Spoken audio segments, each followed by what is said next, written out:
dimanche, on a bien aujourd'hui Bakou, il y a Kolanda, édition, il y a magazine Info.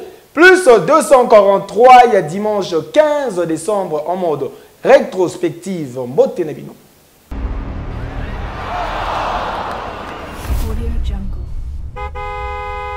Mokola lundi de la Gisaki Bino, journée mondiale, il y a lutte contre corruption. Tu connais que Bino, dégâts, en vous là-haut, et Salamaki, na Congo Brazzaville. Ba Nations Unies balansaki convention mondiale et asika contre corruption le 9 décembre. Désormais, journée internationale et à lutte contre la corruption depuis décembre 2003 comme instrument mondial et à lutte contre la corruption. Convention et ali kopé sa occasion unique qui a créé prise de conscience publique peut augmenter engagement et qualité contre corruption. Na Italie, République démocratique du Congo, chef de l'État investi le 24 janvier a annoncé qu'il intention ya ratifier convention ya Union africaine contre corruption peut permettre la République démocratique du Congo à récupérer avoir paix produits ya corruption disséminés na paradis fiscaux. A confirmé qu'il n'a pas applaudissement. Intention y a co-créé au sein du cabinet naïe service spécialisé dénommé coordination pour le changement des mentalités. À l'occasion de la journée, il y a des conventions et c'est à la preuve, il y a engagement mondial pour fournir à les citoyens du monde entier base moko à partir de Wapi, bako s'assurer que le gouvernement respectif na bango bako cha ba projet na bango en exécution.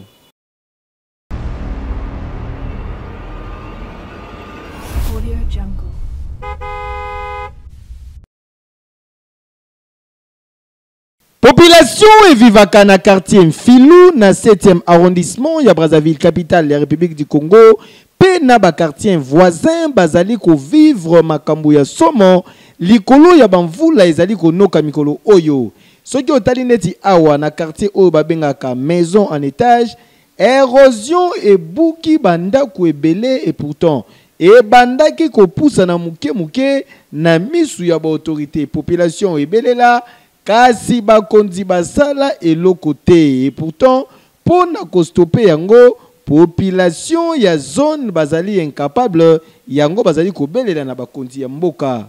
Eh bien la réalité là madame, regardez, ce sont des érosions. Les maisons ne font que partir.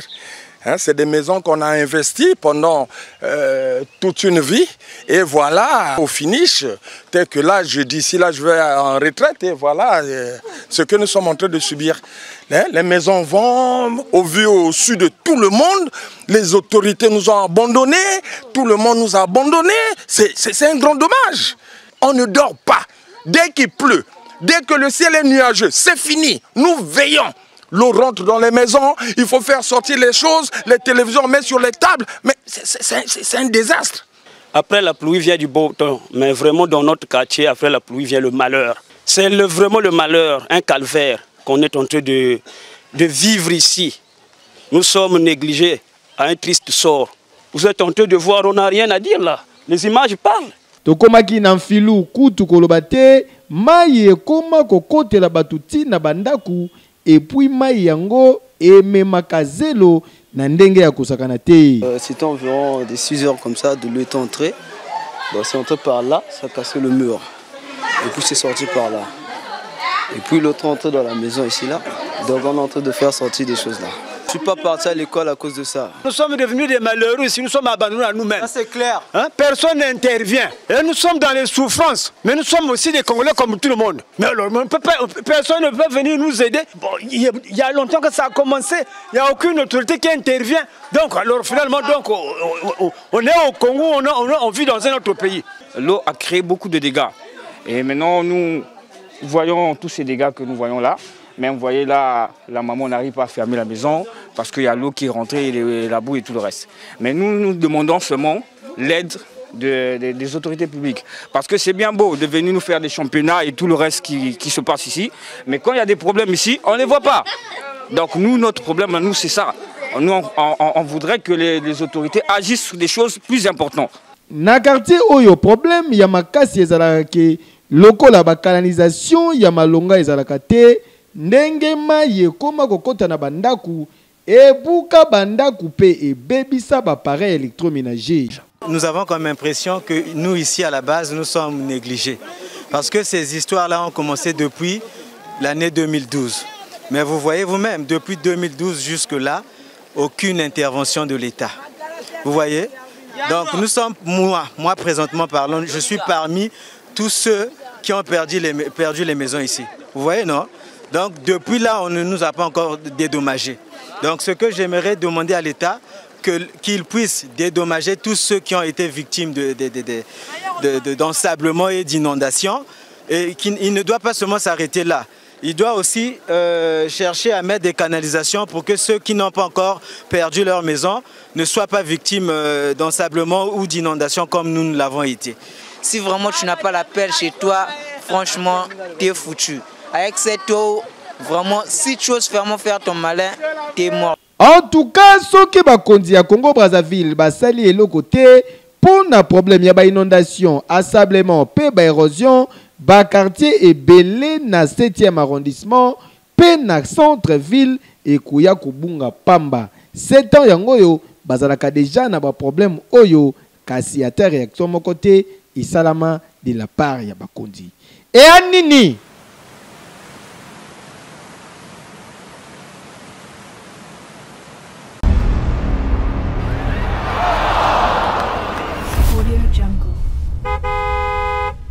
Mokola mardi to nakisa kibino de boulou monene oye salami sur avenue Bongolo na commune ya Kalamu Liboso ya université Simon Kimba. Alors que Mikololeki numéro 1 a vu professeur Kinshasa a qui gopé sa gouille à travaux sur avenue Bongolo Nolo université Kimbanguiste. Likamba koka mwa botala bakamuto moni en la commune ya Kalamu na avenue Bongolo Liboso université Kimbanguiste. Zela et katanima et tondi accès difficile pour na ba conducteur ami tuka koleka bino moko botela lokola yaswana na ba conditions ezali koleka risque makasi kute ba lukala mai mususu yango ezali koleka mopandi mai na mai oyo population pe ba usager ba vivaka na route Bongolo balobi ezali sabotage oyo gouverneur de la ville a sala poti lelo botala nzela ndenge ekomi abandonné na triste sort. Bakondi bameka ko luka moyen ke batinda bato ya bien o bako sala ke libulu oyo esila pona libela. Parce que tout le monde a fait des salaires qui n'ont pas été asuka kuna. Mais biso quand c'est ya koma ikoto comme asuka kuna, mais faut batinda bato ya bien, ata génie militaire. Parce que génie militaire peut ba sala musala bien. Batinda bango basala ke libulu ezali shooter parce que ils ont dérangé. Ameze belé, oza peta onso memi na bato boya le beaucoup na mai. Et baby si ba client. Ba pine ezo melate ezo beba. Ba makameze belé. Lelo oyo route Bongolo e facilita raccourci na ba transport e belé utaka chango misusu utaka gambela. Kasi lelo oyo niveau condition nzela oyo komeli kokamwa. Bon, nande bazo kipe pote parce que tolobeli problème ya port depuis kala. Solution ezo maté. Alors ata libulu oyo evandi na nzela boye ezo sala soni makasi. Et puis mutuka bato ezo beba ba moto ezo beba. Alors bazola biso même ata solution ya problème ya moi libulu oyo ba résoudre problème oyo. Population babiton ba usager ya route Bongolo basengi nzela ebonga misala ezonga ndenge zalaki na kala ndenge gouverneur de la ville a initié ki misala po lelo oyo ezo risqué ezongela lisusu ndenge nzela ezalaka mabe route Bongolo circulation ekoma mabe tala mai tala baka niveau ndenge bebi kokamwa.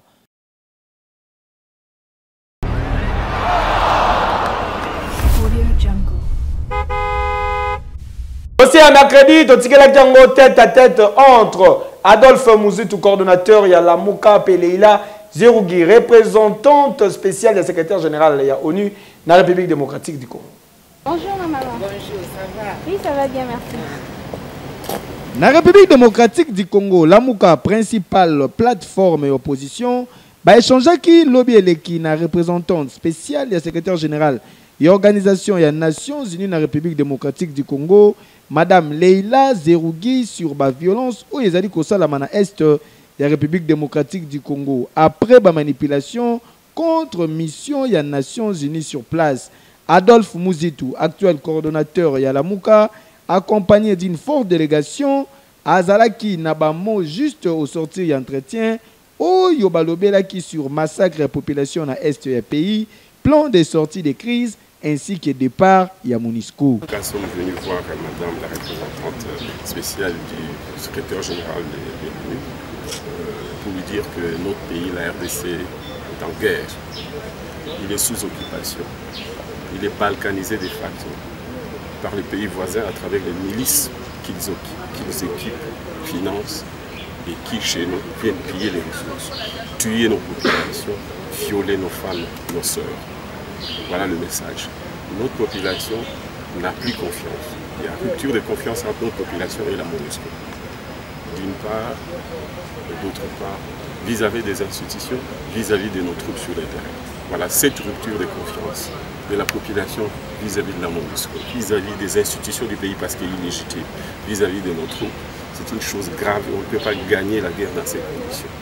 Elle nous a donné des éléments de réponse sur lesquels nous allons faire des... Na part na Leila Zerougi, représentante du secrétaire général des Nations Unies de la République démocratique du Congo, à Talisaki Boye.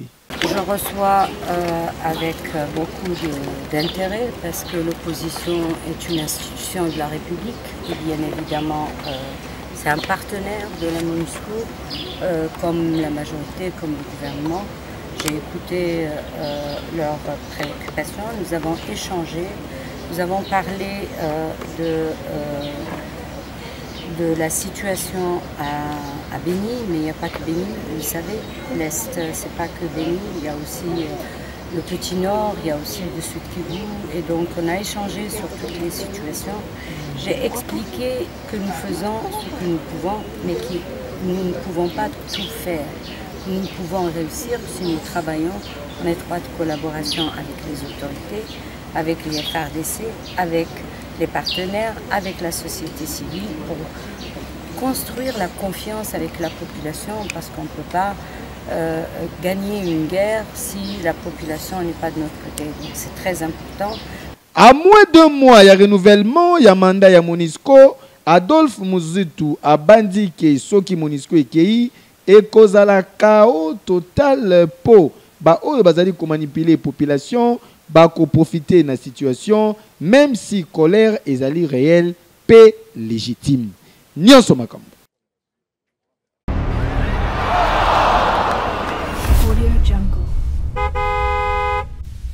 Inondation na quartier Mbamu na Kingabwa na commune limitée, ba dossier ya mokolo ya jeudi. De plus en plus, le quartier belé la ville province à Kinshasa et commis qu'on perdre l'image na yango suite à l'inondation où yezali ko salema na quelques coins ya ville ya Kinshasa. Tokitaki na quartier Mbamu kuna na commune limité na Kingabwa avenue Chela Madimba inondé na mai accès kutu pour la population kobima et commis problème. Si ndenge tozali ko communiquer bino boye population bazali ko vivre na calvaire ya makasi. Loko ya liboso na remercie tout d'abord Nzambe puisque o eza mukani ya Nzambe eza makani ya mutemukilité. Bon, quand même nazo sala tout pour na kotia population morale makasi oyawa olingaki koma wate omoni boîte ndenge ezali na parvenir ko sala eloko pourvu population meka ko bima to meka ko défendre na ba biloko na ye pour azwa na kasi omoni na ngomba kuna ba mbeto banini pour azwa moya ko bima. To sengili sisi na gouvernement na biso Papa Félix Chilombo alembate Zambia sungai ba difficulté ebimi na kati ya pays na biso ezaka pays na biso te za monde mobimba surtout nete kwa Kisasa ameka pe ko tambola ou bien atinda pe ba collaborateur na ye ba ministre ba meka ko tambola au bout na ba watoto kutani na ba difficulté pembeni ya mai. Tozola la libanda, tozola ba difficulté, ameka koya kusunga biso, soit na ba mouche, soit na ba soin, soit quoi. O nyose yo Nzambe ko sala biloko ya kulia, o nyose puisque eloko yo esali 20 ans. Yaboye, bazali victime ya ba maladie ya ndenge na ndenge bangungi et pourtant population bazali ko vivre na ville na capitale mais on dirait bazali na fin fond ya village nolone balé. Ngai ka ndeko kuti biso awa Kala kande toza na kati ya lopango wa population baninga na biso nyonso base bakimi. Biso mwa défense tozo saka mwa bazelo ko tiala basaki na kasi omoni kande to telemi awo. Mapango baninga nyonso monenge dindi mais mwa défense tozo saka ro saki kapo place ya ko vendre zate. Place ya ko kimela zate. Esika to ko kimela pa bandeko pe bazana bana ebele makambo ebele na biso pe population ya bana ngai na okena bango wapi. Yango tozo bunda kaka. Nde o ezali inondation ye pona mokili mobimba. Tovanda awa bambula to komi mibange to monene modèle ote. Yango to tikika nyonso gouvernement na biso atika biso ta tambola pona ko sunga biso ba mushi epoli na mai bilambe bebi bana awa bazana kate ba maladi pe koteli biso po ba mai ya salite. Bougumesi ya commune Limete papa kitana nous sur le lieu au mona ndenge ba habitants oyo zali ko diriger bazali ko vivre ces derniers temps na ba période ya mbula awa na quartier Mbabou précisément na ba avenue Tchela pe Madimba po eko risquer mai wana esala ba dégâts ya makasi bato bakufi pe ekomi makambo ebele heure yango ozomona tozomona te.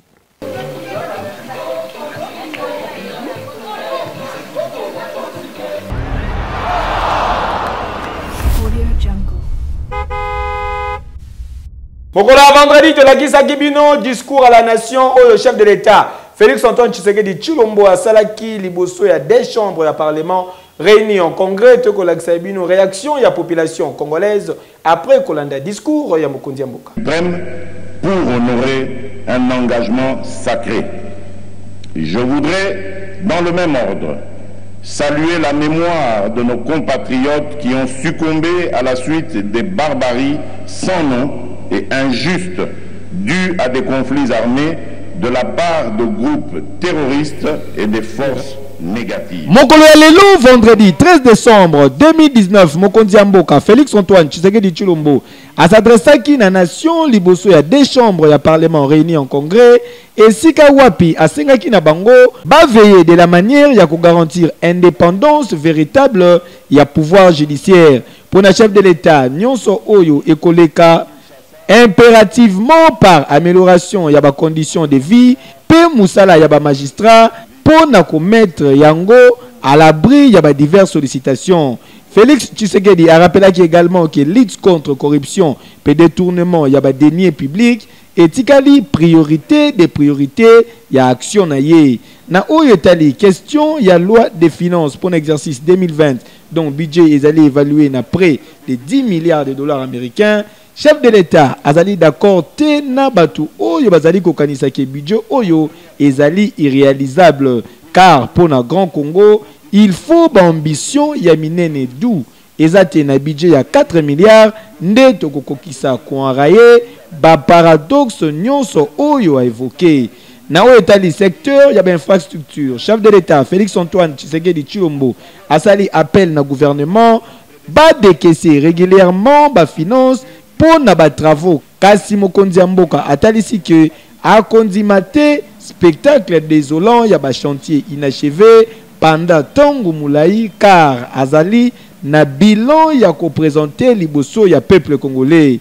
Na oetali organisation ya ba élection future Félix Tshisekedi atalisi avis favorable na ye pour na rétablissement ya deuxième tour ya ba élection présidentielle parce que abandi ke yango ekopesa plus de pouvoir na président élu à l'issue ya deuxième tour peut et permettre ye akutana na batante ya population na secteur ya mine. Chef de l'État atalisi ke loi minière ya sika promulguée le 9 mars 2018 par ancien chef de l'État Joseph Kabila Kabange et kozala modifié te ndenge ba géant minier bazali ko souhaité car selon Félix Tshisekedi code minier ya sika dont but principal ezali ya ko s'assurer que ba congolais bazala ba bénéficiaires. Par ailleurs chef de l'État liboso ya ba sénateur pe ba député ya opposition asengaki na bango ba pona porte-parole ya opposition oyo akozala interlocuteur ya pouvoir en place mieux contradicteur.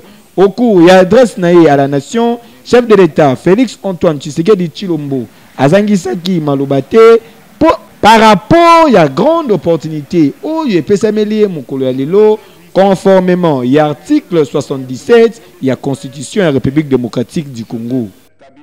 Conformément à l'article 77 de la Constitution, m'acquitter de mon devoir de redevabilité à travers ce discours de l'État de la Nation, le premier de mon quinquennat, devant les deux chambres du Parlement réunies en congrès. Ce moment constitue pour moi une grande opportunité, car il me permet de rendre compte de la manière dont nous avons, en cette première année de législature, que disais-je, 10 mois et 20 jours, usé de la confiance placée en nous par le peuple et dont nous sommes les serviteurs. Nous avons franchi une étape essentielle de notre histoire, car nous avons prouvé, d'abord à nos compatriotes et au monde entier, que nous avions des ressources morales et patriotiques nécessaires pour assurer l'intégrité de notre territoire et l'unité de notre nation.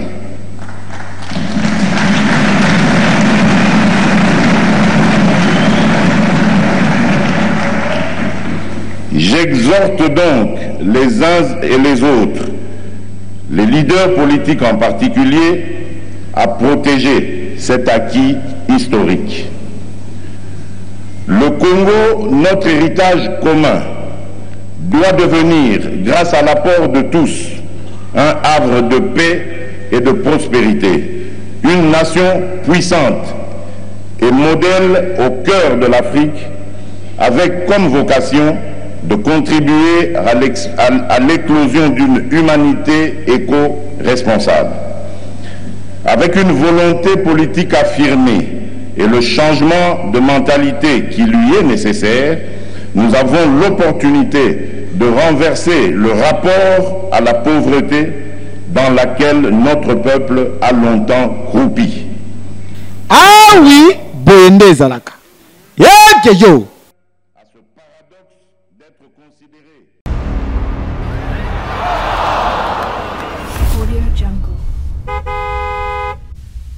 Mokola samedi tolakisaki bino ndenge mai ya mvula esali badega na quartier Karo Congo na commune ya Ngalema batu basundola bandaku bokondima te et puis na rubrique po na ngai est-ce que échec ya avec club na Ligue des Champions ezadi na nini.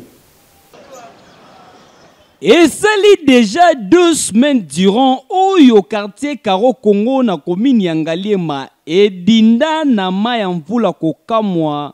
Ndenge bozali komona boye bandaku ebele ekota mai bavenu quartier Mobimba inondé population bakima basundola bandaku esika ya kovanda ezalité triste événement alors que esali déjà 2 semaines oyo population depuis mvula makasi betaka bazali ko vivre na situation moko anormal na se nango zomona ngo zaka libulu moko munene metoka mwenenge zelo ye ma etonde koti na banda kuni surtout ndenge toza libanda tozo souffrir na bana pe bana siko ba ozo malade pona nini ba gaza mabe to la libanda na bana to vivre na façon moko ya mabe bata onje bayaki me bali ba osunga biso bake me ata le mutu aleta moko ayete est-ce que to sala ndenge nini to fana kana bana libanda ndenge na bakufa bozo zelaga te soki bana batu bakufi nde botini mbongo baya okunda batu me biloko eza boye pona ndi boko oyate bosala te eloko force te bozwa biso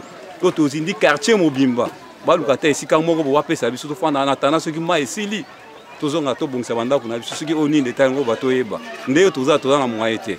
Condition ya boye ezali normal te po babitant ya quartier Karo Congo basenga na bakonzi ya mboka autorité compétente ya commune ya Ngalema voire même numéro 1 ya ville province à Kinshasa koluka solution oyo koki kosala en sorte que bazala épargner na danger oyo po mai oyo euti fleuve Congo et débordé et koteli bango lelo na bandaku tala quartier ninge tikali. Événement oyo esalamaki na 2015 esalamaki boyete mais tokamwe mbalo événement oyo esalami lokola événement moko ya koloka donc moye ezate tofandika boto mona kaka maye bandiko ya epa na ngana nukuna na se maye bandiko ya koya keza ma ebale ozala ndenge ezalaka tofani ma ebandi komata muninga nanga kuna bandi kopepa nga na yebisi papa docteur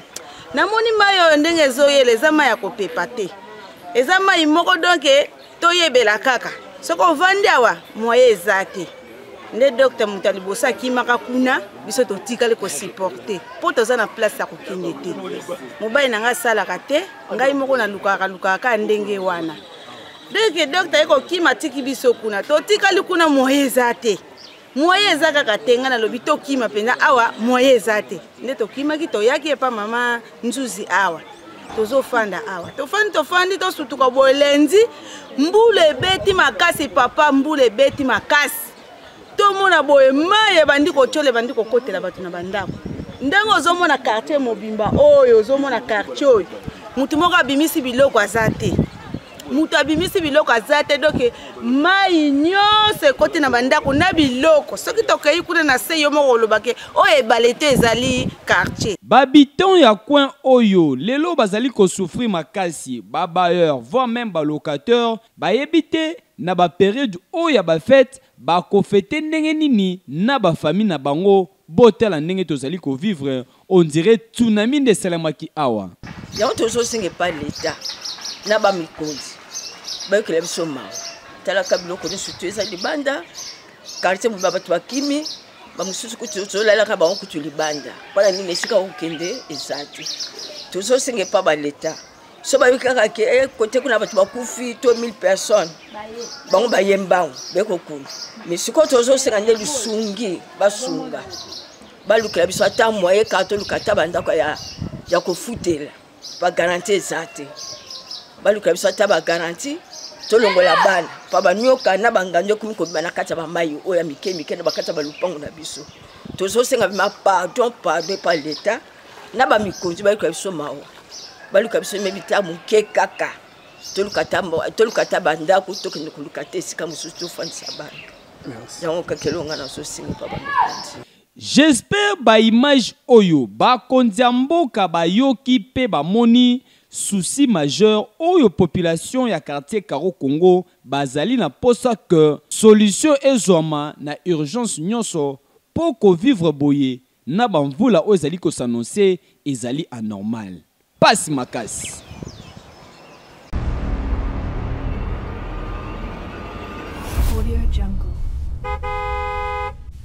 Bon, pour ngai échec avec club de saison comité tant saison sili ba soleil madame tena ba joueur jamais équipe munene ro avec club et ko libérer et belé ba joueur malamo bongo to une équipe munene na misaka joueur moko à côté de tami balé malam mais bino bo libérer plus de 5 joueurs ba ke Maroc boké remplacer ba joueur moko kutu ba sata na position moko ya malongati na yebité soki na zaki à la base ya recrutement ko son ba joueur on a ba qualité o ba joueur ya zui ba joueur ba ko préparer pour la Ligue des Champions. Attaque ils ont perturbé milliers zéro charge union sur la Ligue défense dans le Congo. Alors mais à la base union sont libre sont condamné dans le Yebongo président. Pour nga vraiment na mona vita ko bandana président tina staff technique nyonso même comité pour la bien été. On va cette équipe. Dans senga na président Amis ah bon, c'est l'habitude club d'habitude, c'est l'équipe d'habitude. Ah bon, ça vite on des alaki. Tout le monde l'équipe va ninga, bah ok, va mettre malam. Tout le monde a deux robes malam, tout le monde va mettre malam. Pourquoi pas l'épisode vite robes malam? Et là t'es non comme absent c'est jouer ba Kenda, il y a un vite comme na baisse. Tout vite comme na faillite. Na ba match amical on doit 3 points à Mboka, donc on doit 3 points en entier. Parce que ah tu commis à 2 tu pas c'est pas de ça. Donc quand tu as 4 na, kuna c'est de gagner à la lupuna. Donc on bête qu'on top une banda. Donc ils vont passer c'est un président Miss na yek ibenge. Si tu pas tu vite wala. On ngai de fait il y avait club ezana numéro 1 ba raté retraitement. Donc ba attaquant oyo fallait ba beta na avec club. Ya ngwana te to mona na avec club. Donc ba attaquant ba sombeli avec club et ça congolais azarabata basé ba lingi magui trop. Donc, on a un entraîneur, on a un nani, on a un trop. Donc, 10% de boma mboga oyo. Ba joueur tom so abino somba joueur boye. Yo ke somba ba joueur ba maniema, ba joueur ba nani. Donc, bazana nani avec club T. Donc voilà un peu, donc entraîneur numéro 1, oh, ce recrutement vite a échoué. Je peux aider Baki. Côté monsieur à BBC, côté monsieur à Sari Malam. Mais monsieur tout le monde a quand même des points. Tout le monde a bégaté. Tout le monde a fait Malam ou on a tout petit des fois finale avec équipe Ezakite. Parce que si je me souviens, tant au général, avec équipe vite Ezakite. Mais les lots, surtout comme le bas, les lots, tout le bas, échec, ça veut dire quoi? Ezakite n'a résultat moko. Alors, c'est comme échec, alors tout le monde a un échec, un résultat, tout ça. Si tu as vu ton pointé, coach, et coach, il a fait sa part. Mais au départ, nous te sali que le Oyo, vite, il y a le départ, et puis recrutement, et ça qui bien été. Donc, des choses, c'est que le lot vite est. Pour le lot, il faut le remplacer. Alors, on remplace Bango, et c'est un mois temps.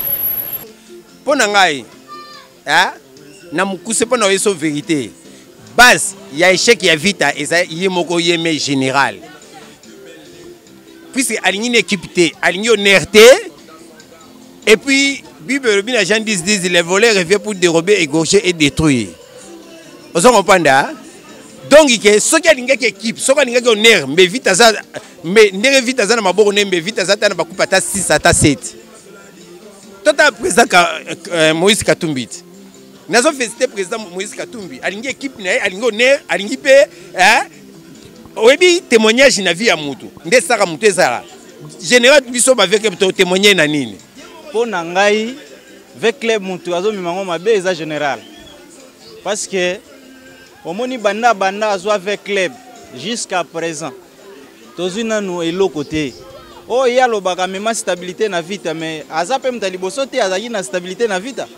Toyebi ba diomi basala ba stabilité na vita toyebi ba onyoso baki avant hier basala pe mo ba stabilité na vita to mona pe ba président ba somba ba joueur mindele ba pe na vita ba beta donc ti na minute on tozo mona rentabilité na avec club ezate to ko condamner président na ligue président tango fort oya vita asoma ba joueur ya bien o joueur au foot amata 20 000 puisque coach Ibenga to le gan écran à lobby que ba joueur ba débrouiller ba moyen za muke alors asoma ba joueur penza oyo que joueur magoyi otoka kombo ka beta ka boye bongo ya sombi ya te ba joueur ko débrouiller ya simbana ni hotel voilà équipe yo ke liboso président avec le bazana base et avec le na yena ba joina yenyo surtout entraîneur il n'y a pas un bon joueur avec le bazana ba joueur avec le bazana ba joueur chaque mboula joueur chaque mboula ba sombi joueur chaque joueur chaque mboula ba somba ka joueur avec le bazana boyete avec le comme équipe ya ba na benga ngo équipe nini lokola dragon et cheko wuti na ba comité ya avec le ba nyos à part entraîner bengaza na problème et bengazo diriger azo ko entraîner équipe mais ça ne va bon joueur et benga ko ça 11 rien 7 azate 10 azate médiateur médian au moins na défense na keper mais tout nyos est égal à 0 et ça comité avec le dans la base il y a défaite avec le Bozalaki tellement ébélé à Kolanda Magazine Nabino Info plus 243. Il y a dimanche 15 décembre, Botikala na Kimia, Bisika Nyonso. Bozalaki li bakoya Kolanda yango, ezali possible Olanda biso en boucle. Na YouTube, Obeti Info plus en lettres PLUS Sobakisi 243 pe na ma page Facebook Obetikala Info plus 243 aux informations na biso Nyonso. Bamata, bakita ba balkol mabele na préférable. Ekeyo, oui.